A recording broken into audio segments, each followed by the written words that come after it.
and he showed me the situation in the back. And I wasn't expecting to see this because I was quite shocked. But basically, these genital warts were about as big as... Hi, this is Dr. Philip Young. We're Aesthetic Facial Body Plastic Surgery and the Beauty Docs on YouTube. If you enjoyed watching this, click the like button below. Hi, this is Dr. Young. Today we're going to talk about some plastic surgery stories, and this is the third installment of this series on my YouTube channel. And so these are all true stories, and a lot of them are from my experience in LA County General Hospital, which is a huge hospital where we get to see a lot of different cases and situations. One of the things that we do when we did our residency at LA County was we spent a lot of time in the county jail medical portion of that hospital. One of the things I remember was seeing, and this is my time when I spent doing the colorectal service, which is in that anal area. And I remember seeing this one patient that came in, and it was supposed to be for genital warts. And so I went in there and I went and talked to him, and he showed me the situation in the back. And I wasn't expecting to see this because I was quite shocked. But basically, these genital warts were about as big as each of his cheeks, his butt cheeks, and they covered his anal area where you couldn't really see where he could go to the bathroom, and they were so large. And I was wondering, I was just thinking about how uncomfortable this was for this person, and it also made me think about that whole situation being in jail and how that was caused. And it just really frightened me, kind of like the other story in in the other plastic surgery installment about the guy with prolapse. Anyway, so another reason why you shouldn't commit crimes and go to jail, because things like that can happen. So another story or stories that I've had were regarding trauma to the face, basically from gunshot wounds. During my time in LA County, again, we saw a lot of trauma from violent interactions like gunshot wounds and knife wounds. And this particular story concentrates on people who were shot in this location. Sometimes people get super lucky, and I guess those people that make it to the hospital usually have a chance when we see them. There's been many situations where I've seen people shot in the face and basically get very lucky. Some of these people avoid some major structures. I remember seeing this patient who got shot basically in the eye, and you would think that would essentially cause blindness, brain damage, death. But in this particular patient, this patient got shot in the eye, and it literally missed everything. It missed his optic nerve. He was able to see, and it even missed the portion of the ear that led to balance and hearing, because the gunshot wound penetrated this portion here without hitting any vital structures. So this person was able to get shot in the face without having any blindness, without having brain damage, and any effect on his hearing. And on top of all that, his scar in this location was minimal. So talk about lucky. And related to that, I also have this story, which I might have talked about before, but it entailed a African-American client of ours who I was called to assess when I was on call at the LA County Hospital ER, and apparently got shot in the throat. And when I went down there, they did not want to put something in his airway yet because he was breathing fine, but he did get shot in this location.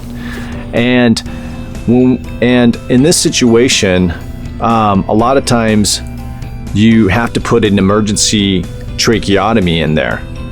And he seemed to be breathing okay. When we got up there and we put the breathing tube in, first of all, his larynx was shattered from the gunshot wound. But also, when I put that tracheotomy tube in there, I was shocked about how much blood was in his throat or in his airway and his lungs. After I made the tracheotomy and I was able to suction out his airway, he had all this blood in his lungs. And I was thinking, how were you breathing and not suffocating from all that blood in your lungs? It was fascinating. He was able to breathe on his own. Essentially, after we put in the tracheotomy, which was a tube that was placed right about here, we were able to reconstruct his larynx, and we put his vocal cords together, and it was able to plate his voice box. And afterwards, his voice was pretty much normal. He had some hoarseness, but eventually he gained all his voice back, which seemed pretty shocking. And so we eventually were able to ask him, what happened. And he was an African-American male, and he said he was at his apartment complex, and he told us that there were some Latino gang members who he didn't even know. And apparently they thought it was someone else, and they shot him in the throat. He basically got shot for nothing, just being at the wrong time, at the wrong place, in the elevator. So, this guy got pretty lucky, and I'm sure he thinks he's super lucky for being able to live and have no functional problems after being shot in the throat and his basically his airway. Another story that I remember that illustrated something really clearly to me was the fact that certain things that you don't think will lead to death can lead to death. One of the things that happens that is very risky is when you break your bones in the upper part of your leg, the femoral bone. The femur bone, as it is also known as, can get fractured from multiple different reasons. But the difference with fracturing your femur sometimes can be dangerous when you fracture the femoral artery. Apparently, when you fracture the femoral artery, you literally can bleed to death, and that is one of the easiest ways to die. And this story concentrates or illustrates that particular piece of knowledge. One night I was on call. I was down at the ER, and it's not really related completely to my specialty, but I saw a guy that had been working in a warehouse, and he basically got hit by a forklift, and he basically fractured the bone, the femur bone. And everyone was so worried because they knew the information that you can die from having a femoral bone fractured. And the guy was sitting there just totally talking. He was like not really super worried.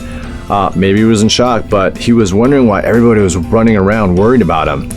And he was just talking and said, "Oh, I'm fine. It's just a little pain here, and it was swelling, and they were trying to control it."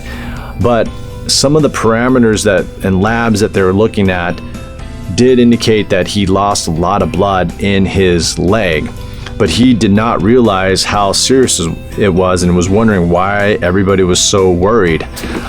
So I just thought, oh, okay, well, maybe since he didn't seem like he was, too much in pain or didn't look sick, that he was going to be fine. So I went off, to carry on some other on-call duties. And then when I came back, the shocking thing, this guy that had been talking, having no issues, not seemingly sick, had died like about an hour later.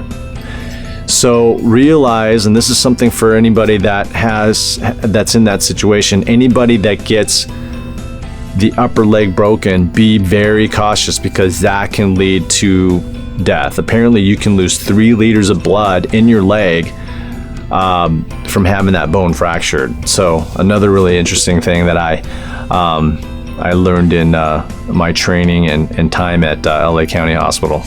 This next story entails another experience of mine with one of the jail inmates. One of these guys that we were called to see had a lesion in his tongue. What happened was, eventually we found out that that cancer had involved his tongue, his voice box, and we literally had to remove basically all of his tongue and all of his voice box. And in order to reconstruct his lesion, we had to take a flap from his forearm, and we had to hook it up to vessels and reconstruct all of his tongue and some of his swallowing tube. And this was a pretty massive surgery. But I guess the reason why I'm bringing up the story was my experience with this patient. This guy was obviously a hardened jail inmate. When I went in there to tell him about his cancer, he did not show any emotion. He was as stoic as anybody I met. He was this big, buff African-American male who had this massive cancer, and he literally took it like one of the strongest stoic men that I've ever witnessed in life. And after surgery, when he had this massive surgery where we took a flap, reconstructed his throat, literally we had to make a cut in his jaw and open up this whole thing in order to take away his voice box and his tongue. After surgery, the man was just strong. It just really showed me how certain people who go through life have so many experiences that harden them, strengthen them, and this guy was an example. This guy took his surgery, his diagnosis, and was one of the strongest individuals I've seen in terms of emotionally being just solid. I was just fascinated. So my next story involves skin cancer, and I think this is really important for people who like to be in the sun and may not wear sunscreen, because skin cancers, although some of them are pretty easy to take care of, they can definitely lead to some significant issues. Now, one of the cancers that are pretty tricky are basal cell cancers. Basically, basal cell cancers start out at the bottom of the skin. You have a basement membrane, and you have the progenitor cells, the stem cells that eventually flatten out, and your skin comes off. But those basal cells can lead to basal cell carcinomas. Now, these cancers are really interesting. First of all, they appear like this pearly dome on your skin, and sometimes they have heaped up edges. The gopher or mole kind of ridges that you see when you have a mole dig up something in your lawn.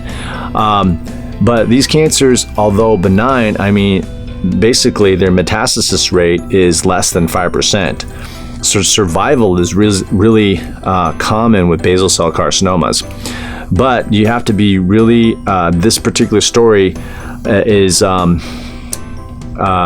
good educational piece, because these basal cell cancers can cause some significant problems, especially in the T-zone. The T-zone includes this area here. And what happens is when you are a embryo, you have fusion planes in your face, and essentially your face comes together like this. And it's the thought that these fusion planes do not offer some resistance to cancers, for example. And it is the thought that basal cell cancers tend to dive down these fusion planes. For example, the planes here, the cancer can dive down and go deeper than you think. So any basal cell cancer in this T-zone, you have to be very careful that it goes too deep. And in particular, it reminds me of the story that someone had basal cell cancer located here and had little biopsies and eventually came back. But within a short amount of time, this basal cancer actually extended into the eye. And I remember this particular case. This person came in and said, we found out that some of the cancer had gotten into his orbital cavity, and literally we had to take out one of his eyeballs. And I remember in this surgery, when we went back there and got everything isolated, we literally had to go back way back there in the orbital cavity and cut the optic nerve. That stuck in my mind about the gravity and the importance of taking care of skin cancers, basal cell cancers in this T-zone. So just a kind of a story to help you. If you ever get skin cancers, make sure you take care of them. Make sure, I would suggest going to a Mohs surgeon so you get it completely out, and get 5 to 6 different consultations to find the best person to manage your basal cell carcinoma, because they can cause a massive issue. I've seen so many different things where big pieces of the face had to be taken out in order to control these basal cell carcinomas. Anyways, I thought that story was pretty fascinating, and I hope it helps you. We would love to have you subscribe to our YouTube channel. We're the Beauty Docs. We're going to be coming up with insightful videos showing you a glimpse into our lives in plastic surgery. Specifically, we're going to show you the human side of what we do. Through that, we hope to enrich your life as these experiences have enriched ours. Click the following annotations to subscribe and be the first to see these unique videos on our YouTube channel. To learn about our theory on beauty that helps us get you the best results, to see a new video showing you the relationship between holidays and heart attacks, or to see a story about plastic surgery and hope in our patient with an autoimmune disease who then developed cancer during our treatment. Again, thanks for watching, and we'll see you next time.